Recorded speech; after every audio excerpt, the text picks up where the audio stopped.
नमस्कार, मैं हूं सुरेंद्र गोस्वामी। आपका स्वागत है मेरे चैनल गोस्वामी भक्ति आनंद में। आशा करता हूं कि आप स्वस्थ होंगे, मस्त होंगे।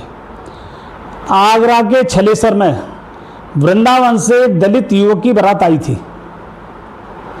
आरोप है कि क्षत्रिय समाज के दबंगों ने दलित दूल्हे को घोड़ी से उतारकर पीटा और बारात को भी पीटा और बारात को पैदल ही मैरिज होम तक भगाया। पुलिस ने केस दर्ज कर लिया है, ऐसी जानकारी है। हमारा समाज किस दिशा की ओर बढ़ रहा है? मनुष्य जो ऐसा प्राणी है जो समाज के बिना नहीं रह सकता है। समाज के बिना उसकी कल्पना नहीं की जा सकती है, भले ही किसी और समाज के साथ हो। हमारा भारत 70% गाँव में निवास करता है और ज़्यादातर गाँव में सर्व समाज होता है। कुछ गांव ऐसे होंगे जिसमें एकल सामाजिक व्यवस्था हो या एक आध और हो। समाज में सबके साथ भाईचारा बना रहना चाहिए। पहले गांव में सर्व समाज के साथ भाईचारा था। किसी पे कोई परेशानी आ जाए सब लोग मिलकर उसका सहयोग करते थे। किसी भी समाज की गांव में बेटी हो तो बड़ा सहयोग करते थे कि भाई फलां की बेटी की शादी है। ये नहीं देखते थे कि दलित है या कोई और है। गांव में किसी का भी दामाद आ जाए और जानकारी हो जाए कि भाई ये फला व्यक्ति का दामाद है, फला समाज का दामाद है, पूरा सम्मान मिलता था उसको। रास्ता नहीं पता होता था शुरू में, जैसे पहली बार आता है कोई तो उसको छोड़ भी आते थे वहाँ तक कि भाई यहाँ ये है घर है। अब इसके विपरीत हो रहा है बिल्कुल। भाई आप दबंग हो तो इसका मतलब दबंग ही दिखाओगे। वो आपके गांव का दामाद है, आपका गांव है ना, तो आपके गांव का दामाद है वो। और अतिथि देवो भव, वो तो आपका अतिथि है। आपने अतिथि की पिटाई करी है। अतिथि कौन होता है? भगवान का स्वरूप होता है। जिस युवक की ससुराल आपके गांव में हुई है, आपने वहाँ उसकी पिटाई कर दी, तो उसके तो हीन भावना घर कर गई। जब भी आएगा, जब भी उसको ये चीज़ कचोटेगी कि यहाँ मेरी पिटाई हुई थी, या जो लोग देखेंगे वो ये कहेंगे इसकी यहाँ पिटाई हुई थी। बहुत गलत हुआ है, ऐसा नहीं होना चाहिए था। मैं इसकी घोर निंदा करता हूँ।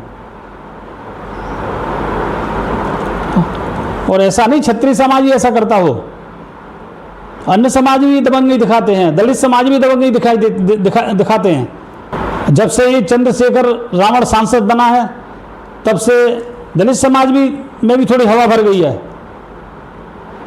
भैया, नेता हमेशा नहीं रहते हैं। गांव में आपको रहना है, समाज के साथ रहना है, समाज के साथ मिलकर चलना है, भाईचारा बनाकर चलना है। देश किस कगार पर खड़ा है, किस दिशा में जा रहा है, शिकारी तैयार खड़ा है शिकार करने के लिए। आप लोग समझ ही नहीं रहे हो। आपस में मरे कटे जा रहे हो। किसी दूसरे से भिड़ने की बात आ जाए तो कुछ नहीं, वहाँ सिर्फ नारों से काम चलाओगे।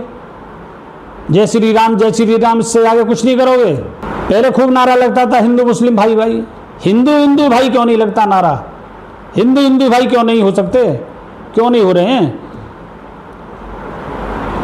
आपस में भिड़ रहे हो। जंगल में दो हिरणों की लड़ाई हो रही थी।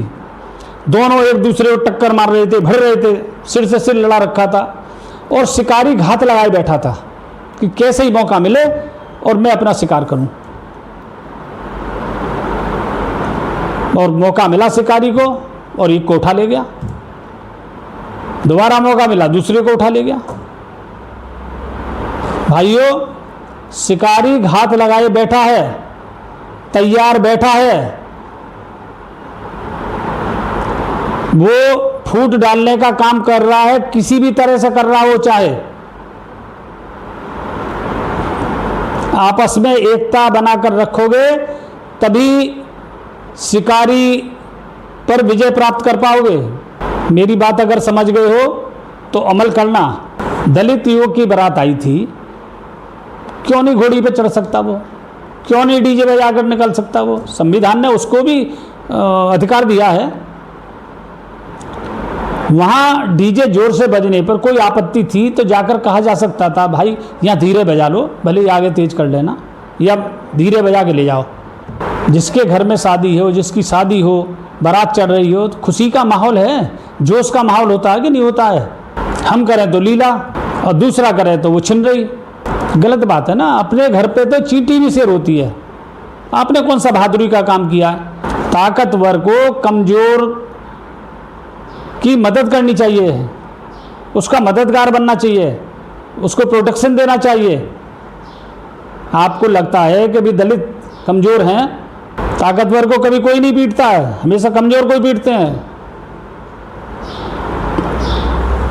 गुस्सा बड़ा चतुर होता है, वो कमज़ोर पर ही निकलता है हमेशा।